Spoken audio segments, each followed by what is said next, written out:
mga kapuso, well-received sa TV man o online, ang Kapuso Afternoon Prime Series na Kamao. Bukod sa relatable na kwento, kaabang-abang din ang pag-level up ng bidang si Makmak, played by Anton Ginzon. Makichika kay Nelson Canlas.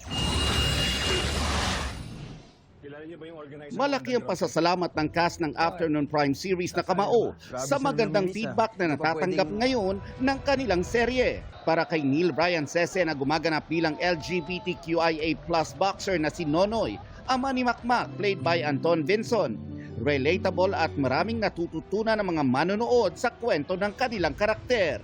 Iba nga yung dynamics ito kasi gay yung tatay niya, pero mahal niya yung tatay niya, di ba? So, nakakatuwa, lalo na yung tatay, lahat gagawin niya para sa anak niya. Eh, lahat ng tao, lahat ng tatay makaka-relate doon. Ano to? Kaya may hidwaan man daw ngayon. Ang tagal kong hinintay na makausap ko si Makmak eh. Pero hindi sa ganitong paraan.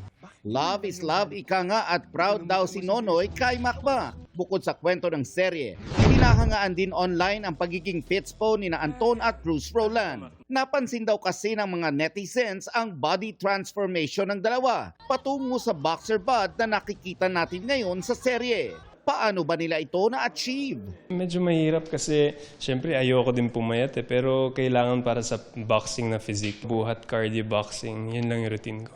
Ngayong linggo, huwag bibitaw sa kwento ng Kamao dahil malaki ang mga magiging pagbabago sa buhay ni Makmak.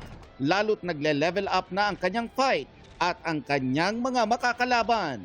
Tingnan natin kung sino magiging guest sa Kamao, kung sino makakalaban ko na next kong fighter.